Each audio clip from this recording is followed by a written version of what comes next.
langkahku. Ku tak berani jalan sendiri, sertamu itulah doaku. Ajarku merendahkan diri, menurut firman-Mu tiap hari. Jadikan pelita dalam belah, mencari domba yang sesat. Itulah kerinduan jiwaku.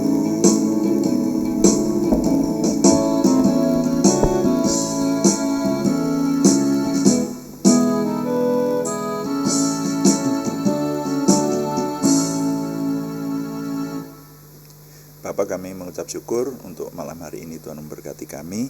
Sekarang kami ingin meneruskan doa malam kami hari ini. Tuhan yang tetap memberkati, kami menyerahkan Tuhan terus memberikan perlindungan dan pimpinan sehingga semua yang kami lakukan, baik penyembahan kami, perenungan kami akan firman-Mu, dan juga doa kami, semuanya menjadikan nama Tuhan dimuliakan, kami semua diberkati. Terima kasih Bapa.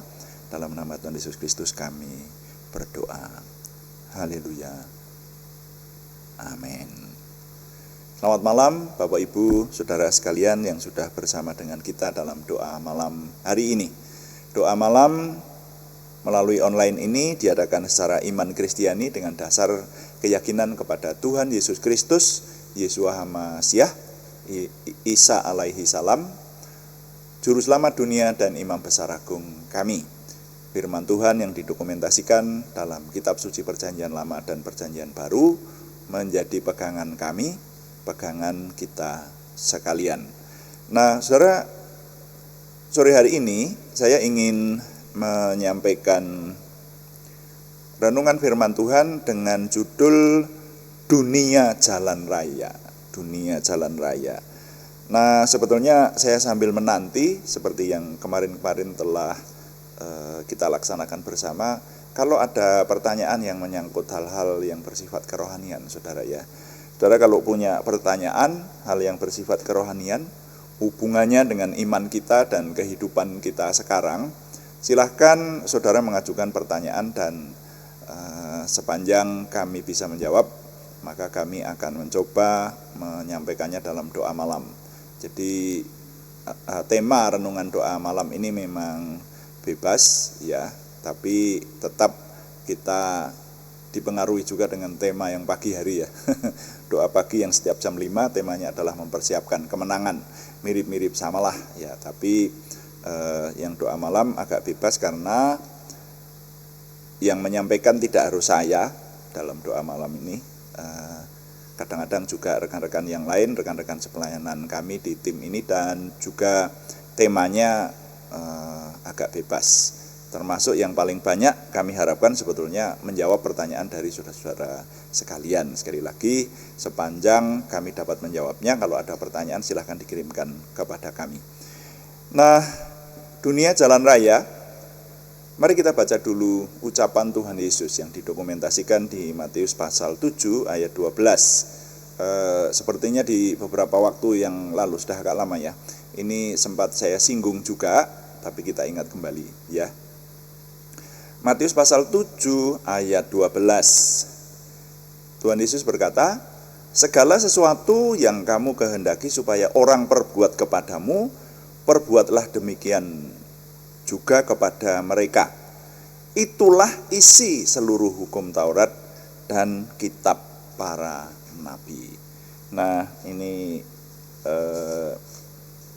ayat yang mengawali sebuah perikop ya, Yang perikop itu sendiri judulnya Jalan yang Benar. Ya, ini ayat pertamanya itu ayat 12 itu kita baca sama-sama tadi. Tuhan Yesus berkata bahwa segala sesuatu yang kamu kehendaki supaya orang lain berbuat kepadamu, perbuatlah juga untuk orang lain. Nah, itu firman Tuhan, saudara.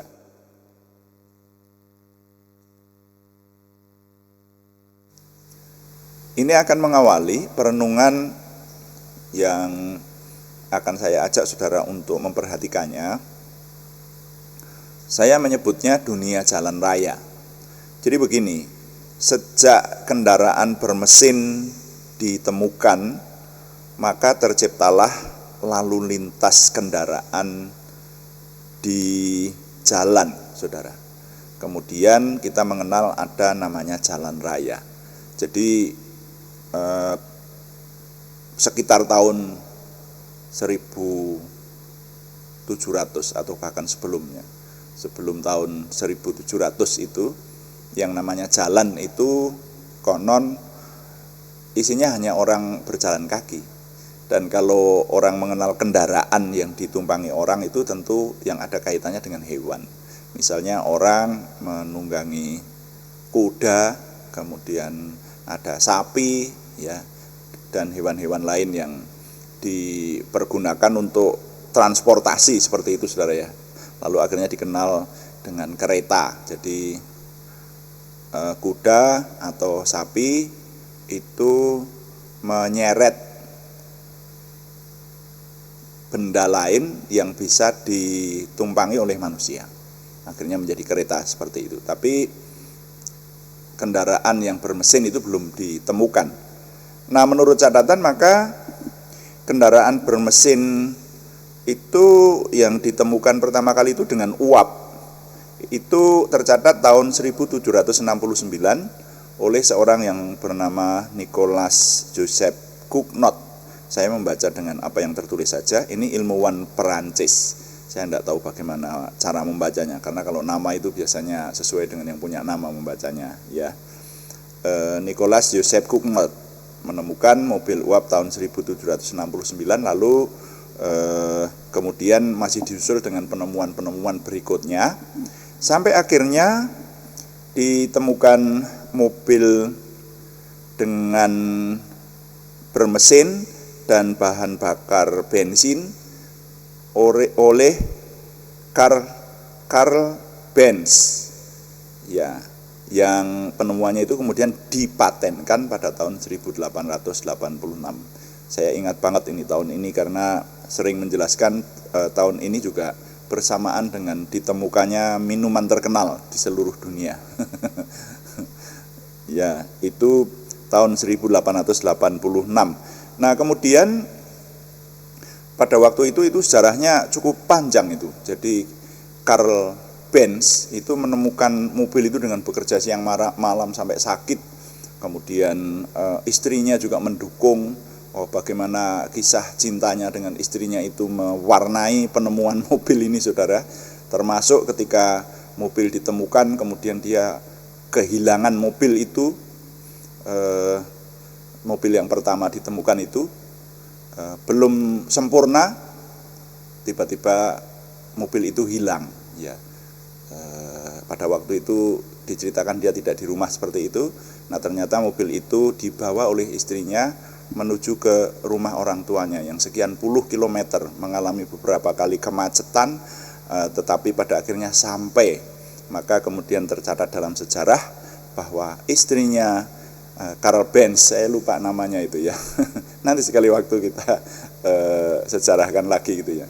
Itu tercatat sebagai pengemudi pertama mobil, saudara. Makanya kita kemudian mengenal sekarang ada merek Mercedes-Benz. Itu sebetulnya Karl Benz, orang Jerman ini yang menemukan pertama kali.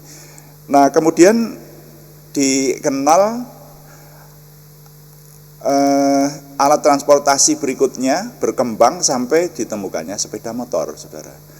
Nah, ini saya cerita sejak awal. Tapi mari sekarang kita melihat kondisi saat ini di jalan. Saudara, Kalau kita melihat di jalan, maka sekarang kita mengenal ada yang namanya jalan raya. Jalan raya sudah penuh dengan kendaraan bermesin, baik yang beroda 2, beroda 3, beroda 4, bahkan dengan model-model yang sedemikian bagus dan dengan berbagai macam fitur lah istilahnya ya. Jadi diperlengkapi dengan sedemikian, wah sekarang ini luar biasa perkembangan dunia transportasi bermesin ini. Sehingga dituntut adanya jalan raya yang memadai.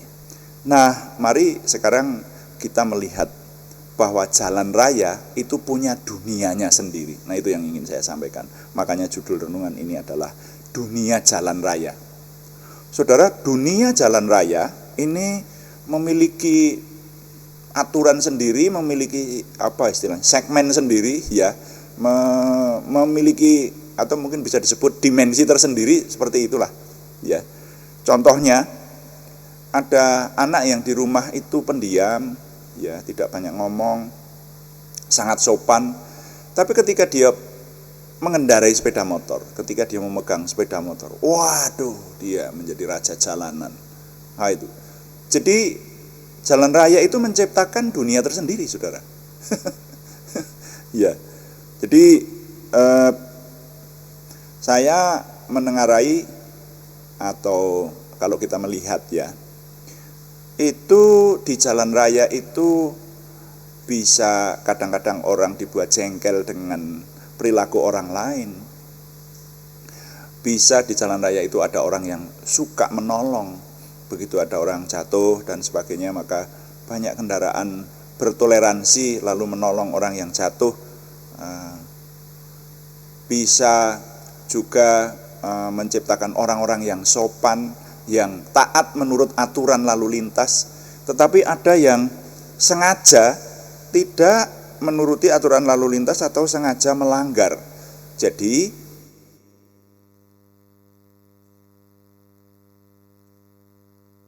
kalau saya mengamati, maka sepertinya manusia kalau di jalan raya itu bisa dibagi dalam beberapa tingkatan. Saya menyebutnya seperti itu. Ada orang yang tidak tahu, orang yang tidak tahu. Apalagi sekarang ini perkembangannya, saudara-saudara, transportasi begitu diperlukan. Dan saya sempat mendengar yang ini hanya kata orang, ya, kata orang. Tapi rasanya faktanya memang mengarah ke sana. Sekarang ini orang naik sepeda motor dipermudah. Dalam satu kota, anak-anak yang usia menjelang 17 tapi belum 17 tahun, ada kesepakatan antara orang tua, kemudian petugas dan sekolah-sekolah, anak-anak boleh walaupun belum memiliki surat izin mengemudi. Ini konon, ya, namanya konon itu saya kalau disuruh membuktikan saya tidak bisa, saudara ya. Tapi konon, dan kalau bicara faktanya memang begitu.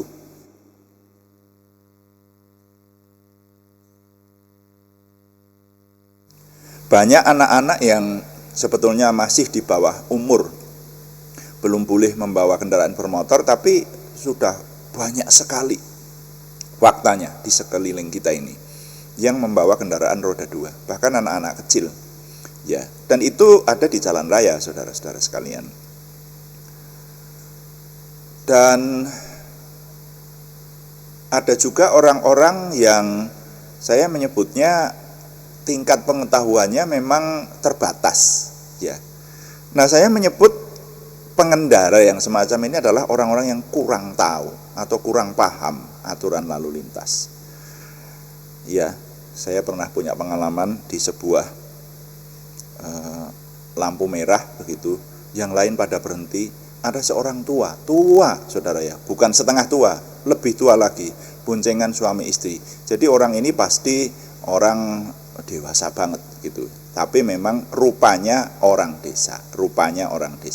Tidak selalu orang desa itu bodoh, tetapi kali ini yang saya lihat di lampu merah itu, orang itu berjalan tanpa berhenti dan belok ke kanan.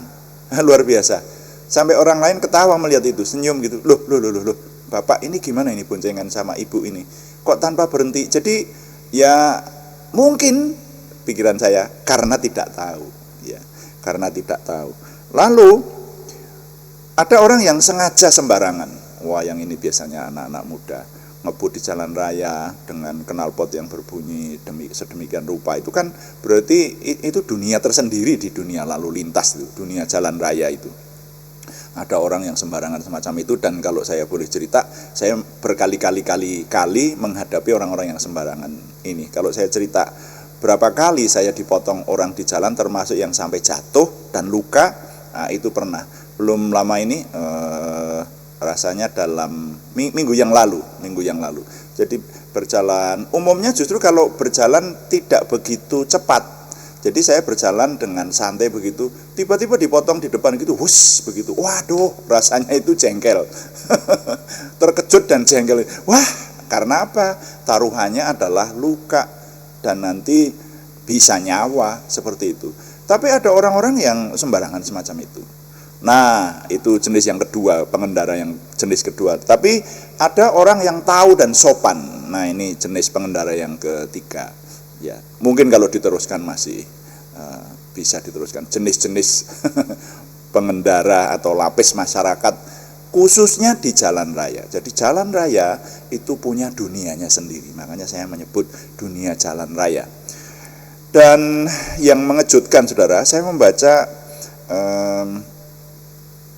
ada informasi dari Kominfo. Jadi data ini saya dapati dari Kominfo. Judulnya itu begini: rata-rata setiap jam, ini di Indonesia nih ya, di Indonesia, saudara, rata-rata setiap jam 3 orang meninggal di jalan raya. Wow, Kominfo bilang begitu. Berarti kalau dalam sehari rata-rata, yang namanya rata-rata itu bisa lebih bisa kurang, tapi rata-ratanya segitu. Ya, ya. Jadi mesti lebih dari 2 orang meninggal, ya, bisa sampai 4 atau 5 orang, seperti itu, ya. Rata-rata 3 orang tiap jam meninggal. Nah, kalau satu hari dari jam 6 pagi sampai jam 6 sore 12 jam saja, berarti sudah 36 orang rata-rata meninggal di jalan raya di Indonesia ini. Lah kalau sebulan berapa itu? Kalau 10 hari aja sudah 36 kan, satu hari 36. Kalau sebulan sudah 360, 10 hari 360 kali 3, 1000, setiap bulan 1000. Berarti dalam setahun ada lebih dari 12.000 orang meninggal. Wah, ini angka yang fantastis dan tidak pernah kita bayangkan kalau kita tidak membaca berita. Loh, ini berita resmi loh, saudara. Dan yang saya dapatkan itu di sana dijelaskan bahwa kecelakaan yang sampai membawa orang tewas di jalan raya itu 9% karena faktor kendaraan. Lalu 30% karena prasarana dan lingkungan. 30% karena prasarana dan lingkungan. Ya, jadi kalau yang 9% ini tadi misalnya rem blong itu ya, remnya rusak atau kendaraannya kurang beres seperti itu, berhenti mendadak begitu. Nah, lalu yang 30 ini prasarana dan lingkungan itu jalan berlubang lalu jatuh misalnya begitu, prasarana dan lingkungan. Nah, sekarang yang disebabkan oleh faktor manusia ternyata menduduki 61%. Wah, ini luar biasa, perlu kita renungkan ini. Dan sebagai orang beriman, mari kita cari kehendak Tuhan. Iya toh, loh, ini hubungannya begitulah. Kita ini sedang merenungkan hubungannya dengan Tuhan dan kerohanian. Berarti kita umat beriman menghadapi dunia jalan raya itu harusnya bagaimana? Ya, apakah seperti saya terus yang banyak dibuat jengkel, loh ini kalau cerita banyak sudah berkali-kali gitu loh.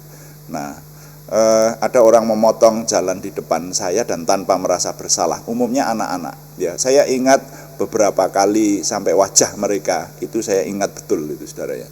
Wah, ini anak ini karena tidak tahu atau karena memang sembarangan. Nah, Tapi ini taruhannya nyawa, saudara ya. Nah, rasanya yang semacam ini perlu kita renungkan bagaimana untuk mengurangi korban yang begitu besar itu dan bagaimana supaya kita selamat. Tidak usah jauh-jauh, dalam minggu ini orang dekat kami, orang dekat keluarga kami juga anaknya mengalami kecelakaan semacam ini. Kalau menurut saya itu faktor manusia setelah tahu ceritanya. Jadi masuk yang 61% itu karena faktor kesalahan manusia. Nah, saudara-saudara, saya mencari dalam firman Tuhan dan menemukan ucapan Tuhan Yesus di Matius pasal 7 ayat 12 tadi.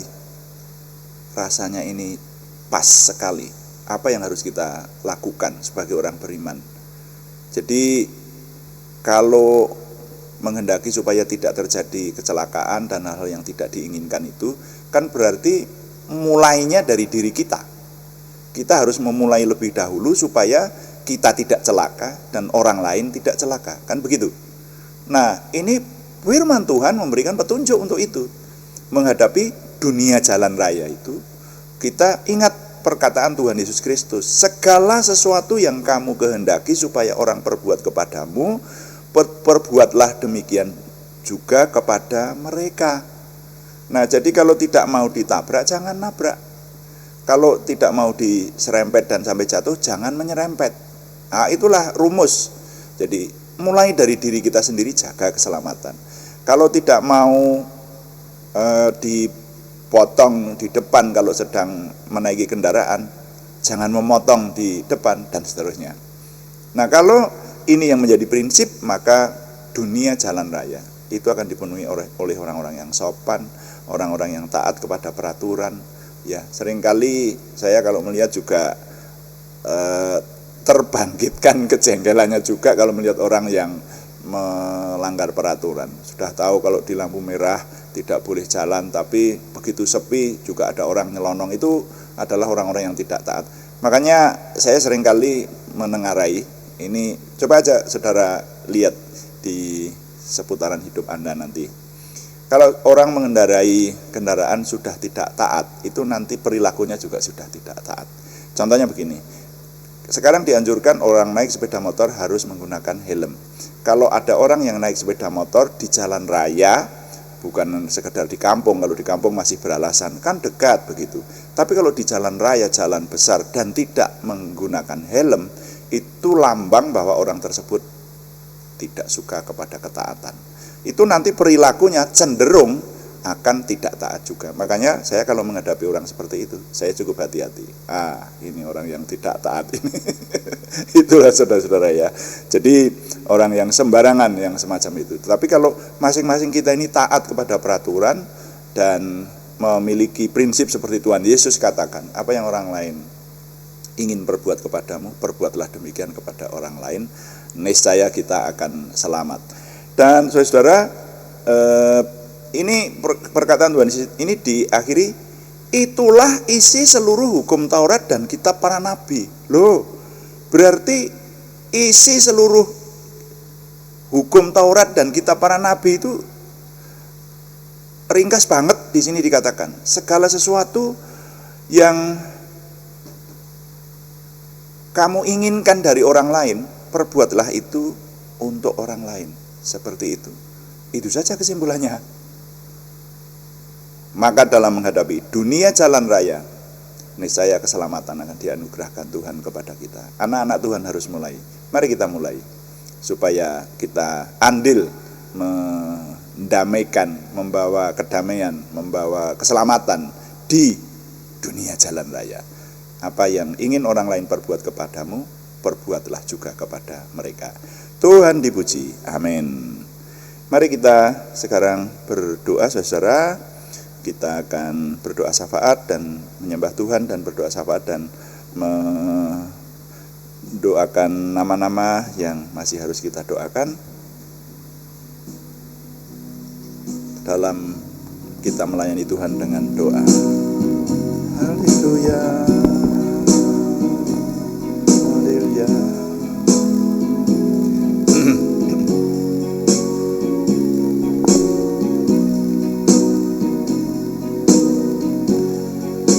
kuduskan tempat ini untuk kami berdoa. Kuduskan hati ini untuk kami menyembah, biar segala perkara ku serahkan padamu, Yesus, dan Roh Kudus bekerja membimbing kami semua.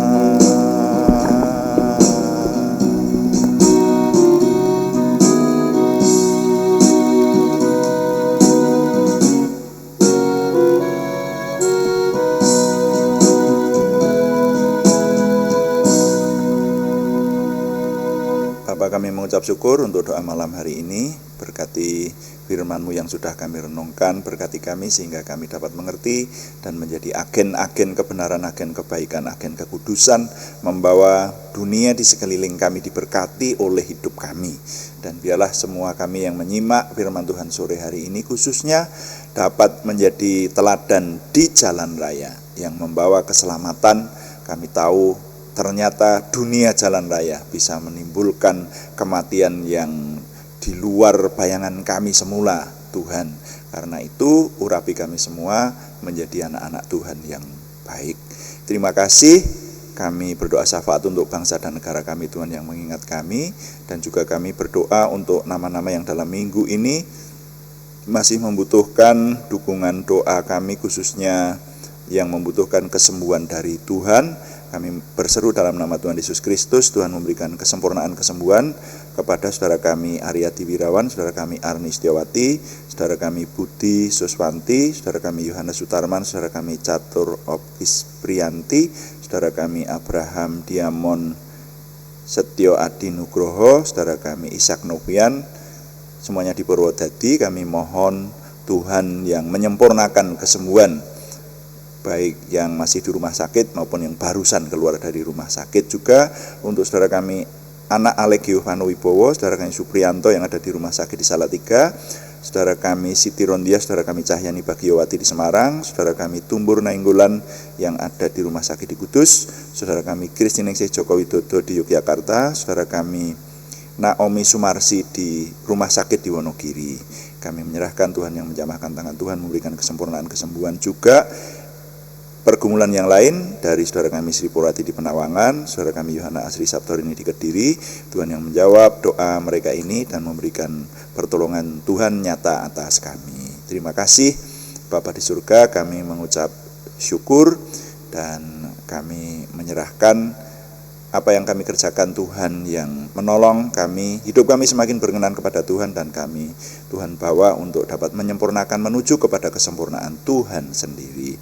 Terima kasih Bapa, setiap hari Tuhan memberkati kami sehingga kami memiliki semakin pengenalan akan Tuhan, makin memiliki percaya diri, optimisme, antusiasme, semangat bergairah menyambut masa depan kami untuk menang bersama dengan Tuhan. Kami mohon Tuhan yang menyempurnakan doa kami oleh pertolongan dan pimpinan Roh Kudus. Semuanya kami persembahkan dengan mantap percaya dalam nama Tuhan Yesus Kristus Juru Selamat kami. Haleluya. Amin. Demikian doa malam hari ini saudara sekalian, dan kami beritahukan doa malam dilaksanakan setiap hari Senin sampai Sabtu setiap jam 6 sore. Juga ada doa pagi setiap jam 5 pagi pada hari yang sama. Kami sangat mengharapkan dukungan Anda. Terima kasih yang belum memberikan subscribe, berkenan memberikan subscribe, juga like, komen, dan share, bagikan kepada teman lain sehingga lebih banyak lagi yang diberkati bersama dengan kita. Selamat malam, Tuhan memberkati. Amin.